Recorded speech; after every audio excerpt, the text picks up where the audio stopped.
Welcome back. Thom Hartmann here with you, and Baruch Feigenbaum. Am I saying that right, sir? That's pretty good, Tom. Baruch Feigenbaum, but that's very Feigenbaum. Okay, I keep wanting to say Baruch Atad, don't I?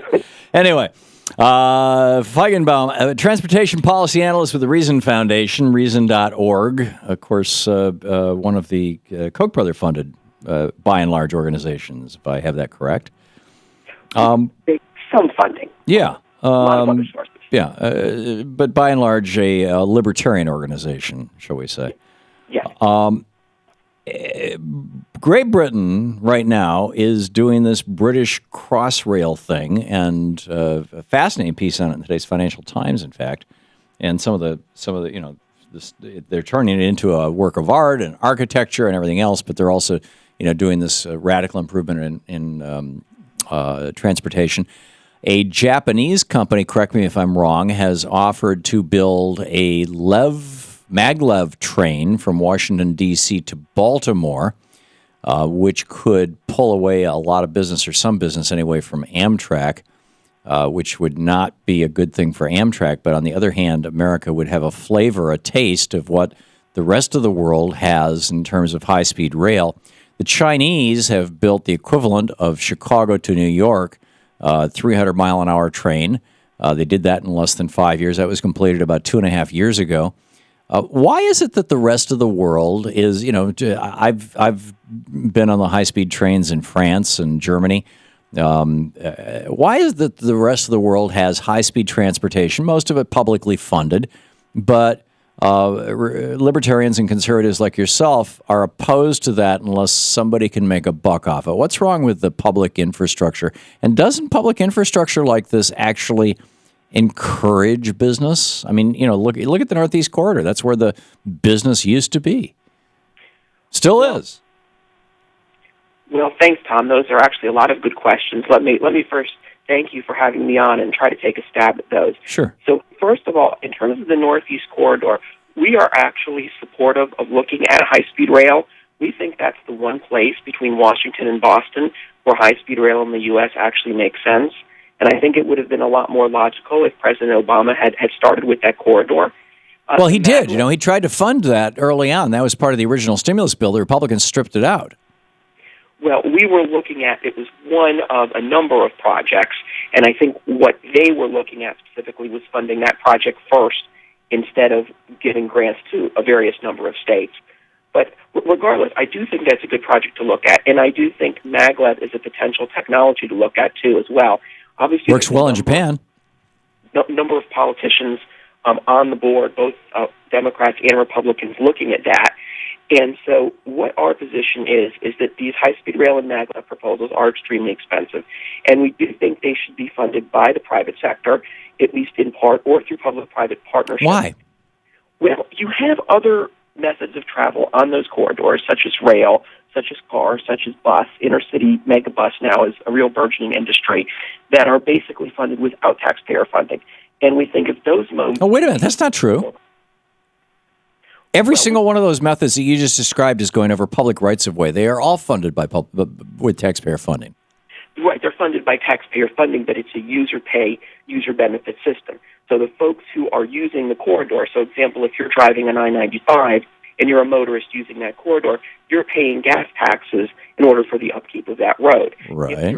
If you're a passenger and you're flying on the plane, you pay passenger charges to make sure it's kept up. And we think that's a great method. We really like user pay, user benefit, but we don't think that would necessarily be successful for rail. And that's our issue, is that there would be major subsidies. Why not? Well, when we take a look at these projects, especially in other countries, and obviously Europe, you mentioned France and Germany have some systems, as well as Japan. Those countries are a little different than the U.S. They have extremely high densities. They also have strong historic urban cores, and you do see that somewhat in the Northeast, especially with New York and Boston, that make these lines a lot more realistic because of the population density. And so in other places across the U.S., we've been sort of skeptical that those densities weren't there. But we do think in the Northeast they might be, which is one reason why we would support it.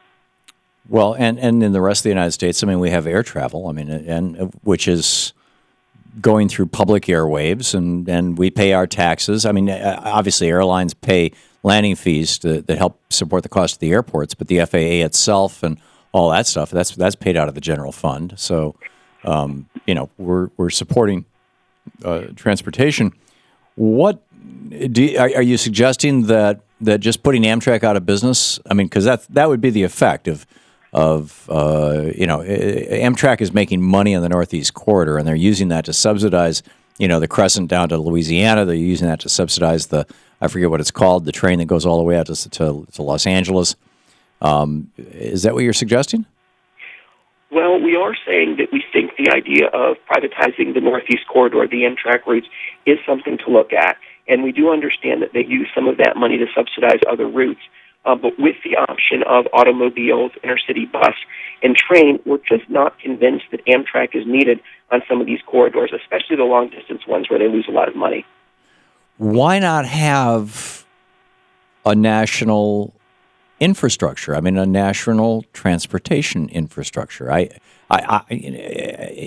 you ever been in Europe? Used the high-speed rail? Yes. Okay, so then that. I mean, you can go from Paris to Frankfurt on the LTE, and you'll go, 100. In addition to going 150, 200 miles an hour, you'll go 100 miles and not see a big town. I mean, there's a lot of rural area there. It's not high density population.